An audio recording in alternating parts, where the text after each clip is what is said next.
السلام علیکم ورحمۃ اللہ وبرکاتہ۔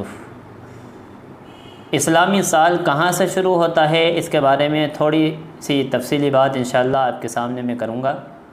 دیکھیے، جیسا کہ انگریزی سال شروع ہوتا ہے جنوری سے، ایسے ہی اسلامی سال شروع ہوتا ہے محرم کے مہینے سے۔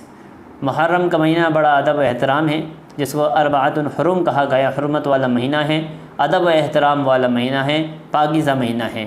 4 ادب و احترام والے مہینے قرآن نے کہے ہیں۔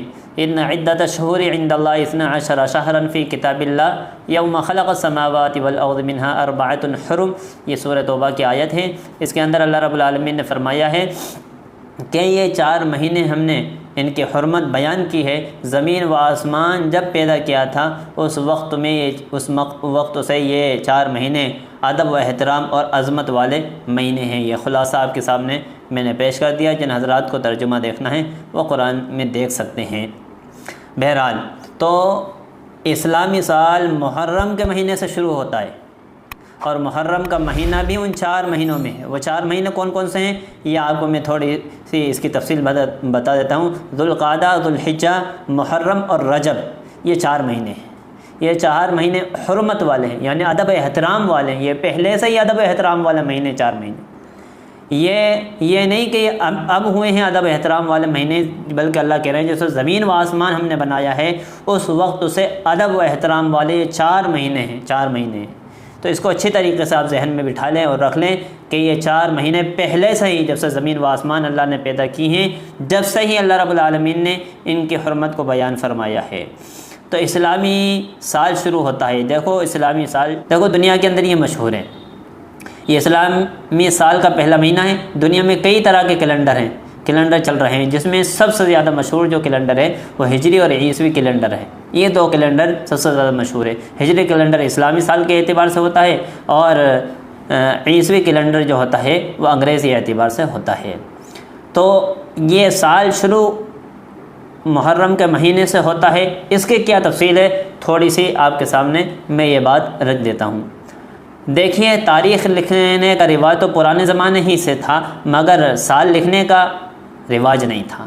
جیسے مثال کے طور پر اب ہم سال 2022 چل رہا ہے، اس کے بعد 2023 آئے گا، 2024 آئے گا، یہ ایسے ہی 1444 ہجری، 45 ہجری، 46 ہجری، یہ تو پہلے مہینے لکھے جاتے تھے، یعنی محرم کا مہینہ، صفر کا مہینہ، رجب کا مہینہ، رمضان کا مہینہ ہوا، جو بھی اسلامی اس کے اعتبار سے ہے۔ اسی ترتیب سے جنوری، فروری، یہ انگریزی اعتبار سے ہے۔ تو یہ پہلے سال لکھنے کا رواج نہیں تھا، یاد رکھیں، سال لکھنے کا رواج اسلامی اعتبار سے پہلے نہیں تھا۔ اب حضرت عمر رضی اللہ تعالیٰ عنہ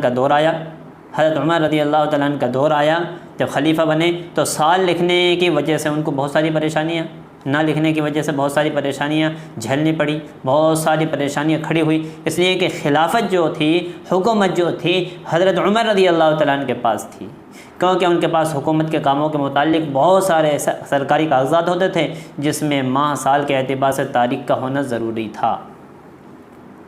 کہ بھائی مثال دے رہا ہوں، مثال کے طور پر 2022 ہے، 2022 کو جنوری کا مہینہ ہے، کون سی تاریخ ہے، تو یا جنوری کا مہینہ لیکن سال 2020 کا ہے یا 21 کا ہے، کیا ہے، تو سال لکھنے کا رواج نہیں تھا، صرف مہینے اور وہ تاریخ، کہ شوال کی تاریخ یہ تھی، محرم کی تاریخ یہ تھی، یا جمادی الاولیٰ کی تاریخ، جمادی الاخر کی تاریخ یہ تھی، لیکن سال کون سا تھا یہ رواج نہیں تھا۔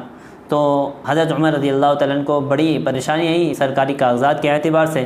حضرت عمر رضی اللہ تعالیٰ عنہ نے صحابہ کو مشورے کے لیے بلایا تاکہ مشورہ کریں اس کے تعلق سے اور اس مسئلے کو حل کریں۔ تو جب صحابہ جمع ہوئے تو مختلف رائیں آئیں، کسی صحابہ نے یہ رائے دی، کسی نے دوسری رائے دی، کسی نے دوسری رائے دی، سب صحابہ کرام نے رائے دی۔ حضرت علی رضی اللہ تعالیٰ عنہ کی رائے یہ تھی کہ ہمارے نبی صلی اللہ علیہ وسلم نے ہجرت مکہ سے کی ہے مدینے کی طرف، بس وہیں سے سال کا آغاز ہو، سال شروع ہو۔ تو حضرت عمر رضی اللہ تعالیٰ عنہ کو یہ رائے بہت پسند آئی۔ حضرت عمر رضی اللہ تعالیٰ عنہ نے اس رائے پر فیصلہ کر دیا، بس اسلامی سال یہاں سے یعنی محرم کے مہینے سے محرم کی پہلی تاریخ جو ہجری کہلاتی وہ ہجرت اللہ کے نبی صلی اللہ علیہ وسلم نے کی ہے، اسی لیے ہجری کیلنڈر اس کو کہتے ہیں، ہجری تاریخ اس کو کہتے ہیں۔ تو امید ہے یہ بات آپ کو سمجھ میں آئی، کلیئر سمجھ میں آئی ہوگی۔ اور اس کے تعلق سے میں تھوڑی سی ایک بات اور آپ کے سامنے پیش کر دوں، رکھ دوں، وہی ہے کیا جب سال شروع ہوتا ہے تو ہم کو اس وقت میں چینل رفیق آفیشیل کو سرچ کریں یوٹیوب پر، اور لائک کریں، سبسکرائب کریں، شیئر کریں، اور علماء کے بیانات سے فائدہ ضرور اٹھائیں۔ اور میں آپ سے کہوں گا ان کے چینل رفیق آفیشیل کے ذریعے سے کہ آپ میرے لیے دعائیں